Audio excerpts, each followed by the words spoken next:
Has the AI cultural apocalypse already arrived? Over the weekend, following from an I/O presentation last week, Google updated its Flow AI package to include its new update VO3, which produces incredibly photorealistic and audio realistic short clips that look like nothing CGI, let alone AI, has produced before. And these clips have already flooded the internet with more slop, but also more content that looks increasingly like high quality video with high concept intention behind it. You may have seen the videos of AI generated people asking whether they were made by prompts, and already YouTube is full of videos like this one. To a zoo to prove one man is enough to fight a gorilla. Welcome to the Chernobyl challenge. I'm gonna lick this glowing pole. Let's see how many views this gets. No plan, no shoot, just content. Bathing in liquid cement. And I don't know if you've seen hungry? this one. It's a 2-3 minute film about a Keep going. plastic baby. Well, you're so that lucky he's grows up, naturally buoyant and you and don't it have is to a watch him. fully formed story. Is it There Bob? was a video from the Wall Street Journal. This incredible mold remover gel can restore your bathroom and tiles to their original shine in just 15 minutes. Hello, humans. I am Dr. Chief Motherboard, a totally real robotics expert. I am definitely not AI. And if it wasn't clear, none of those clips I just showed you, even the first ones where the person looked like a person, are real. They are AI generated. And this Wall Street Journal video, the reporter Joanna Stern, they spent around $1,000, I think she said, to create this 3-minute short film video that was her with a robot, and it used tools in Runway, I believe, to give some direction as to what the scenes look like, and use photographs of her in different positions to create the AI version, avatar of her. And the fiction here is indistinguishable from reality. Now, that it cost $1,000 to do that still, fills me with some hope that there's still some prohibition to pumping this out en masse. But we are already seeing the internet flooded with AI data. There was a study recently that found that something like 70% of long posts were AI generated on LinkedIn. I am already going slightly mad in that I often cannot tell the difference in my search feed between an AI generated video and a real video. This was a very real problem when I was researching this. If you type in VO3 into YouTube, you cannot tell if these are just clips made with VO3 or they're people commenting on VO3, which is what I was looking for. I was looking for commentary, opinion, human stories, journalism, if you can remember what that is, about this. So it's becoming increasingly difficult to distinguish these clips from reality, and it's not a jump from here to understanding what this is going to do to our public sphere, to our political, our social, our real lives.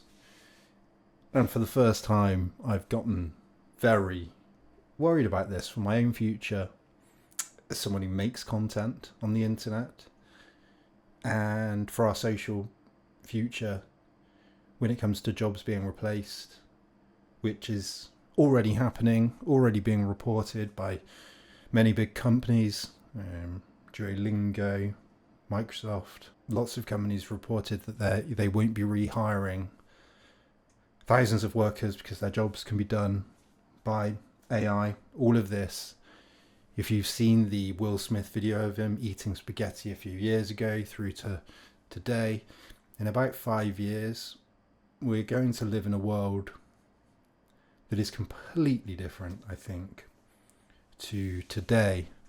And it was already affecting the genre of video that I produce on Then and Now, that we produce on Then and Now, me and my editors. If you take a look at this clip from the World War II channel, 1.1 million subs. Is it AI destroying history? It just might be. Our history channels, Time Goes History, the Korean War, and World War II in real time, are struggling. Not because people don't love history, but because we're up against a tidal wave of AI-generated videos. And they're not made by historians. They're often wrong, incomplete, or just bland. But they flood the internet, pushed by algorithms that don't care about quality, just quantity. It's not... Absolutely true. I actually don't. I don't think I've watched videos on this channel. I don't know them. This came up in my feed. I think it's something a lot of channels are experiencing, a decline in views, a difficulty getting our stuff seen.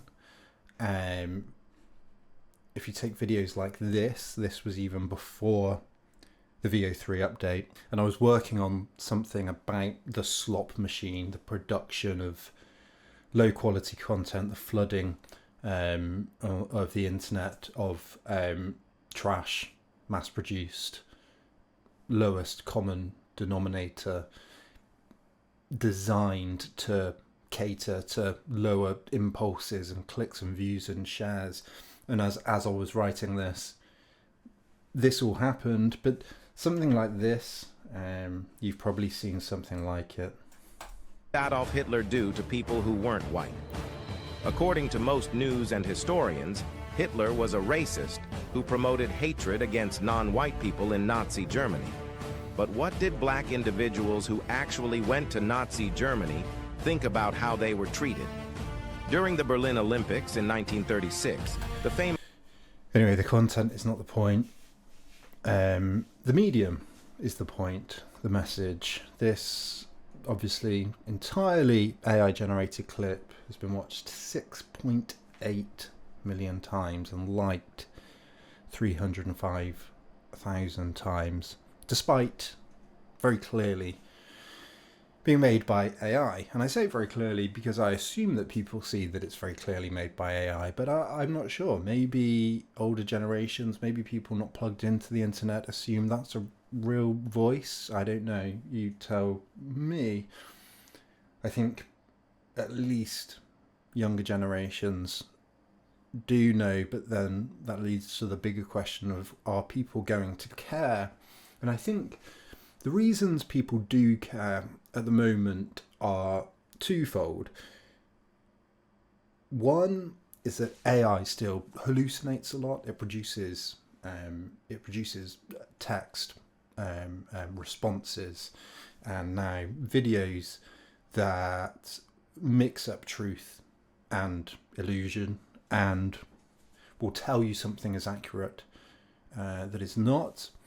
For example, I've started using ChatGPT quite a lot to ask it for book recommendations, because you can be much more specific than you can on, say, Google Books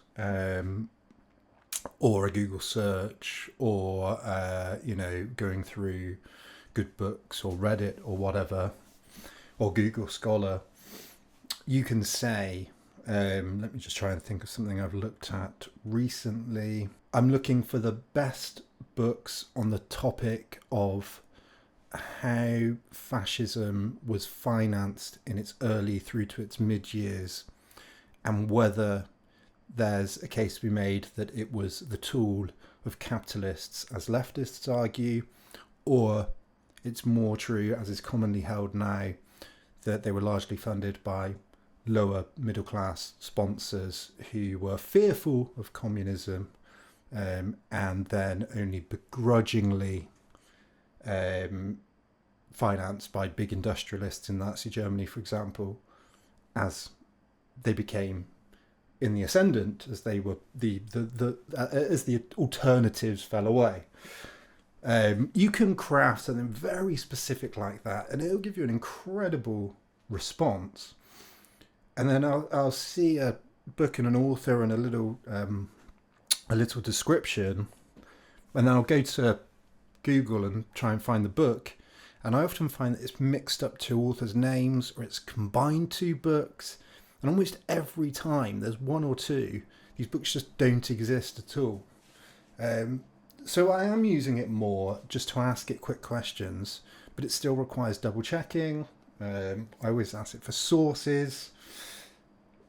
But it is getting better. It is slowly getting better. And it's such a quick trajectory that it's going to get better very quickly over the next few years. The second concern people have, of course, is the ethical concern that all of this is stolen artists, stolen writers, stolen musicians, and it's going to put everyone out of work. And, you know, I think people are disdainful of it and skeptical of it and angry at it because of those things. And the third reason I think people are distrustful of this is because it's going to flood the zone with the sloppiest shit you can imagine. Now, as I said, at the moment it is still prohibitively expensive. I think you can, on the Google Flow plan, the normal plan, you can produce 3 or 4 clips. I think they're 8 seconds long. I don't have it. I haven't played with it. It's not available in the UK yet. But you can pay $250, I believe, for the Ultra plan, which significantly increases what you can produce. But, again, in a few years, all this is going to come down, and I think most ordinary people are going to be able to produce a reasonably high quality hour-long video on anything they want. And I think those videos will become factual too. I think the hallucinations will be ironed out, and people will say, well, you know, I don't want an artificial avatar telling me about Nazi Germany or Nietzsche or quantum mechanics, whatever it is. I want a real person. But if you can't distinguish between the two, and the models get so good that, for example, I can say, I would like an hour-long video on introducing the thought of Karl Marx, a video I've made on Then and Now, a 2-hour-long video I've made on Then and Now, which does very well, which I'm very proud of. And I go out and I use stuff, and I'm out there in the world talking about him. I feel very passionate about doing that. But if I can feed all of that in and say, not only do I want it like this, include my personality. You may not agree that I have one, but include what you can find there. Include a few, you know, vocal hiccups and mistakes. Include a little bit of humour, a bit of character.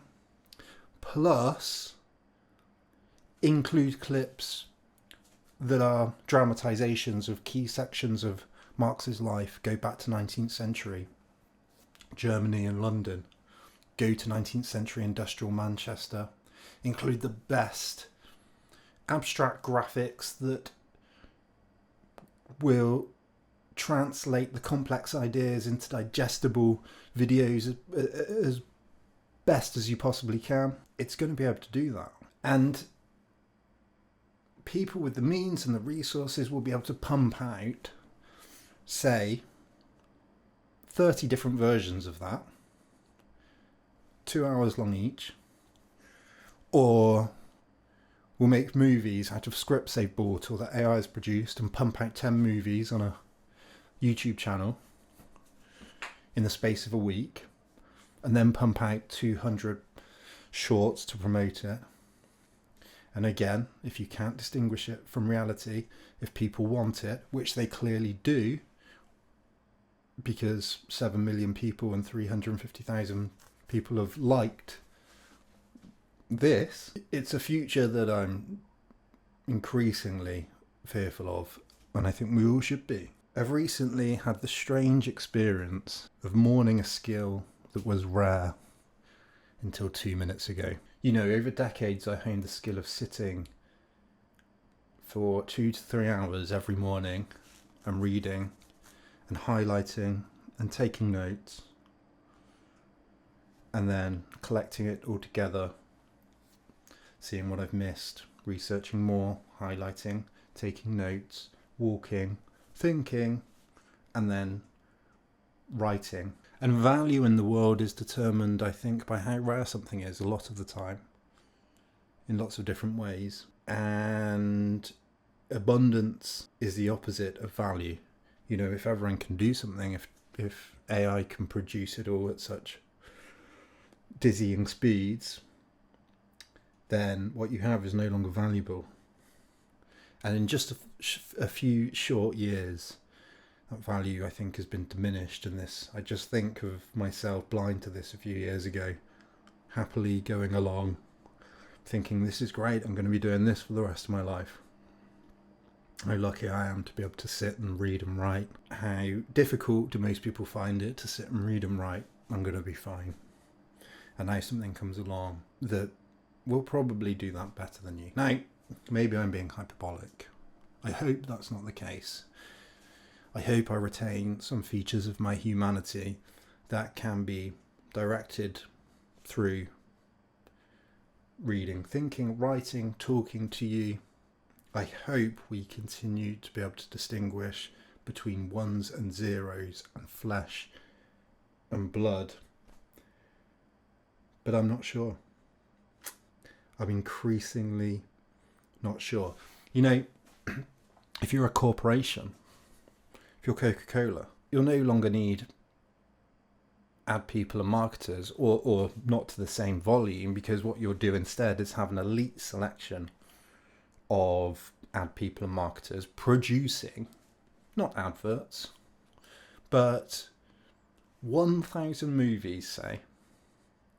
You know, you're putting millions of dollars into AI.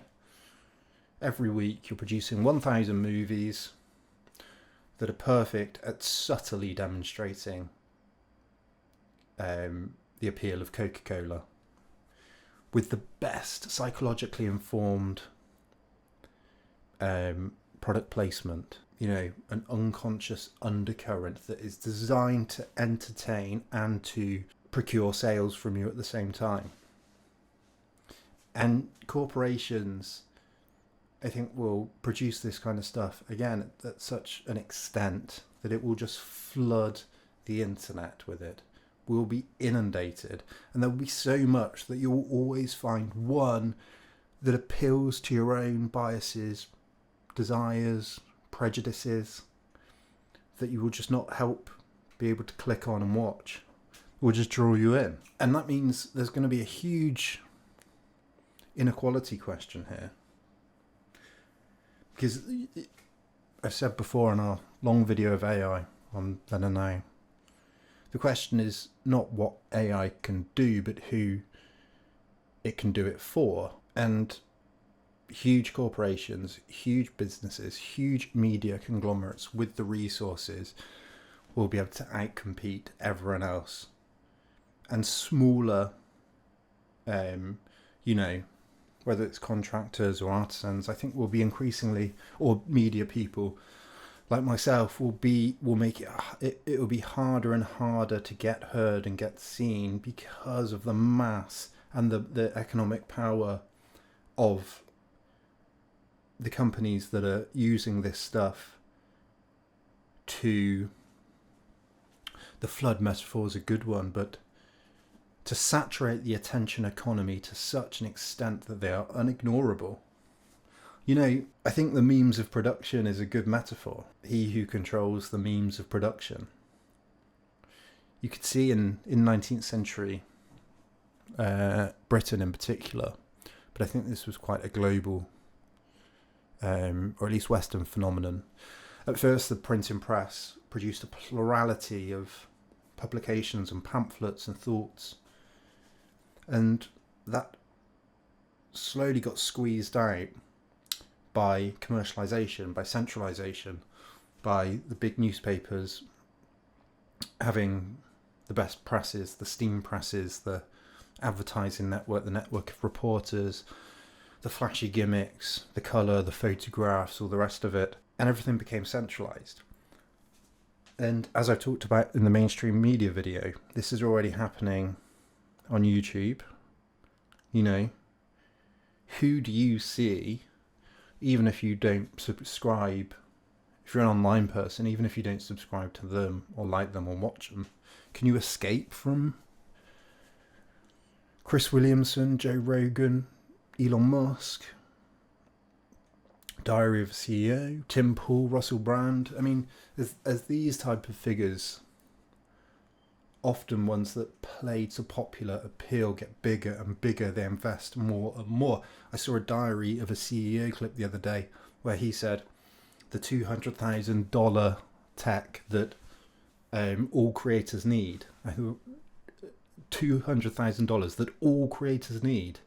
Have you completely lost touch? Were you ever in touch? And it was a screen, like a CGI screen, you know, that Marvel, etc. uses, and you could change the background for the different podcast settings.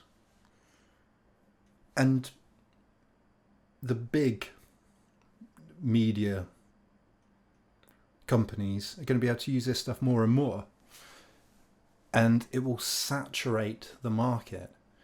They will be able to pump out the shorts, they will be able to pump out the content.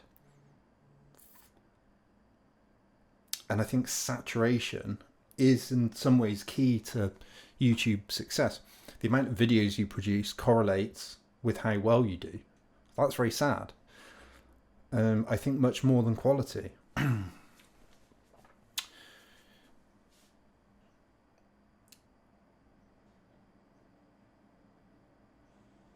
The grifters, the fraudsters, the get-rich-quick people, they're always the first to adopt a new technology. Again, I think of the printing press. In the late 19th century, early 20th century America, there was this proliferation of snake oil salesmen, and they would print these adverts in all the newspapers, and it would be cures to all sorts of ailments. And this was huge. It was a huge industry, and people were completely taken by it. And in 1905, Collier's magazine, there was a famous report called The Great American Fraud. And they said, gullible America will spend this year some 75 million... Let me start that again. Gullible America will spend this year some $75 million in the purchase of patent medicines. In consideration of this sum, it will swallow huge quantities of alcohol, an appalling amount of opiates and narcotics, a wide assortment of varied drugs ranging from powerful and dangerous heart depressants to insidious liver stimulants, and, far in excess of all other ingredients, undiluted fraud. For fraud, exploited by the skillfulness of advertising bunco men, is the basis of this trade. Does that sound familiar? That what you get is the selling of a feeling first, and then the content doesn't really matter, the quality behind it doesn't really matter, as long as it's got your attention, as long as it's got your wallet, your money. This report, famous report in 1906, led to the first Food and Drinks Safety Act, which banned misleading claims and cracked down on the con men and brought some more regulation. But I think it speaks to something of the continual marketization of the public sphere, just to, again, attract your attention, to play on your basest desires, to appeal to that race to the bottom of the brainstem, the old limbic system that is subconscious, that makes you look at something, that makes you click on something, in a way you sometimes can't help doing. Vance Packard published The Hidden Persuaders in 1957, and he said the purpose of advertising was to channel our unconscious desires. And I think, we're all being manipulated all the time at an unconscious, preconscious level to an extent we don't really realise. And our attentional resources are drained away. There's a quote I saw on the internet recently which I thought summed all of this up.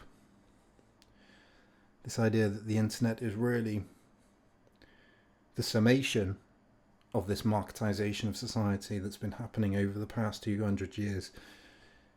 And it was, I used to go onto the internet to get a break from the real world. Now I go into the real world to get a break from the internet. I think with all of this, we need to be very concerned, and we need to think of ways of crafting out spaces for reality.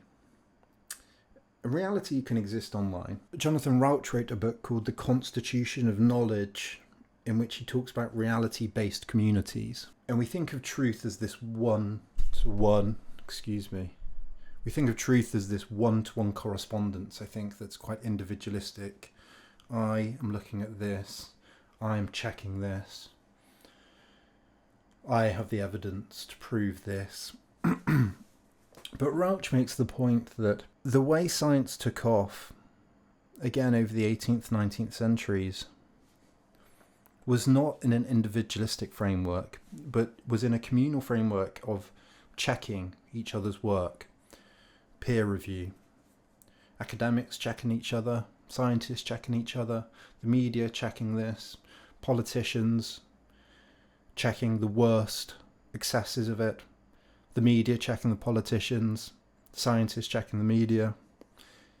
He said that truth emerges communally like this, and the internet is having a seriously bad effect on this process.